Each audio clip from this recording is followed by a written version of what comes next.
Many of you may be wondering, when you get those free casino cruise offers, how much it actually will cost you when you get a free cruise. So we just took a free cruise and we're here to share with you exactly everything that we spent, how much everything costs, the way we did it, as well as the bare minimum way that you can do it, because we did add on some upgrades. So what would be the bare minimum? We'll give you that, as well as the way we did it. Hi, I'm Rebecca, and this is Lib, and we are a couple on our FIRE journey. So we are looking for financial independence and to retire early. We're about 5 years into our journey. We've got 10 years to go, and the plan is to share everything on the channel, including when our little guy heads off to college, we're gonna sell it all and go slow travel the world. And we're excited to share with you everything that we do here on the channel. So, how much do these free cruises actually cost? We are local in Orlando. We're able to go ahead and get on a cruise pretty much whenever we want, except we can't do it whenever we want.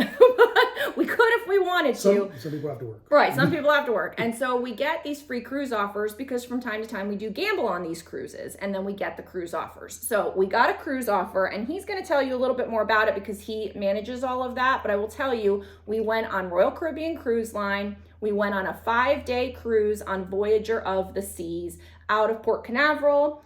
How much was the cruise offer for, or what was the cruise offer for? So basically how the cruise offers works through the casino. So you log on there and they actually give you a list of cruises that you can choose from. Typically that is the best value that you can get when they actually have a specific cruise for you to pick.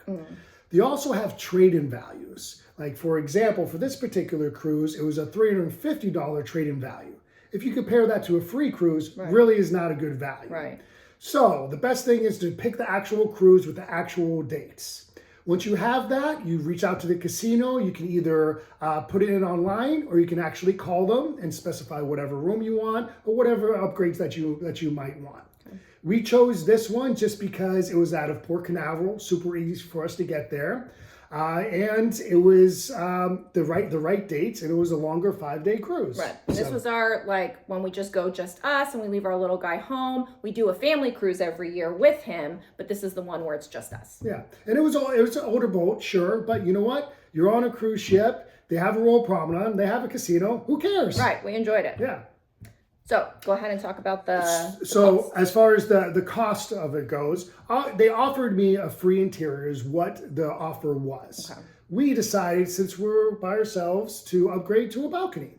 So the cost of that to upgrade was about $454 to upgrade to the balcony. Not too bad at all, we thought. So we said, why not? Ocean view balcony. About $100 a day. It's well worth it, in our opinion. We enjoy it. Yeah. In addition to that, you also have to think about the port fees and the taxes that go along with that, which came out to $231. Nothing you can do about that. You have to pay it. It is what it is. Right. And then we always like to do the prepaid gratuities because the people on the boats, they work so hard. Yeah. They deserve it. So we always do it, even though we didn't end up going in the dining room at all for dinner. We still do it. We suggest you do it as well too, because again, they work so hard. They're away from their families. They send money home. All that good stuff. Yeah. We also kind of splurged on 2 different packages as well. We did the drink package, which, you know, for her, she doesn't really always get the best bang for the buck, but I make up for it throughout the cruise. So, but we did the drink package, and we also did the dining package as well. The drink package was the most expensive thing out of all of it. Always. $672 for the both. Woof. But you know what? You don't have to think about it. You don't like a drink, you throw it away, you get another one. If it's warm, you'll go get another one. Right. You just don't have to think about it. Waters, if you're on a boat with milkshakes, you know, you can do that, all that different kind of stuff. And then the other one was the dining package. And for this particular cruise, it was well worth it. You know, $389 total for both of us. That's including the lunches on sea days and dinner every night at the specialty restaurants. That only comes out to $38 per person per day. Yes.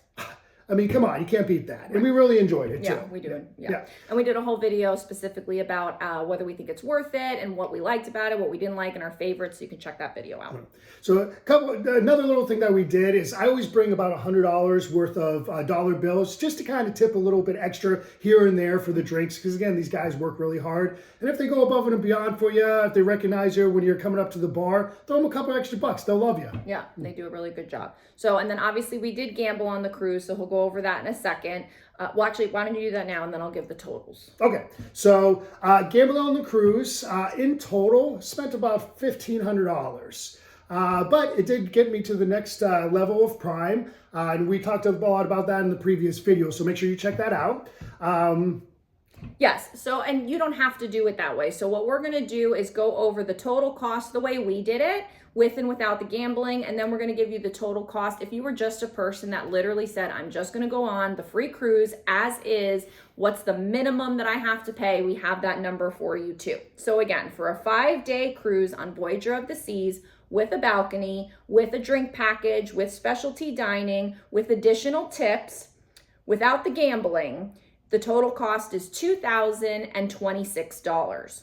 With the gambling, you're at $3,526. Again, this is for 2 people for 5 days. Now, if you're a person that is saying, listen, I got the free cruise offer and I literally don't want to spend any more money. I want to spend the bare minimum. That would be taxes and port fees, and then the prepaid gratuities. And what else? The upgrade to the balcony if you decide to do that. No, but that was supposed to be. So if not, it's this taxes, port, prepaid gratuities. Oh, so what's that total then? We have a different total. So do the math.